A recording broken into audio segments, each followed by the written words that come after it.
Is mortgage nirvana upon us? May month-over-month inflation is expected to be only 0.1%. That means on an annualized basis, below the Fed target of 2%.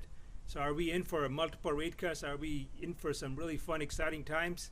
Well, the story is not that simple because a year over year is still 3.4%, and the core inflation is 3.5%.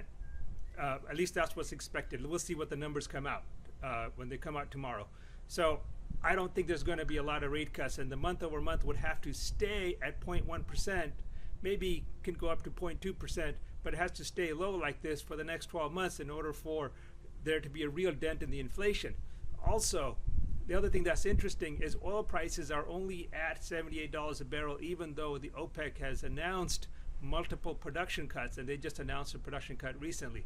So that means that global economies are slowing down, so that's more pressure on inflation going downwards and greater recession fears, which is of course bad for all Americans, but could be really good for rates. Let's see what happens. The other thing that's not so good is producer price index, which it came in higher, or is expected to come in higher for May than it did for April at 2.5% versus 2.2%. So there's still pressures pushing up prices from the bottom up to the consumers. So let's see what happens. Are we in mortgage nirvana? Are we heading to mortgage hell? Let me know what you think.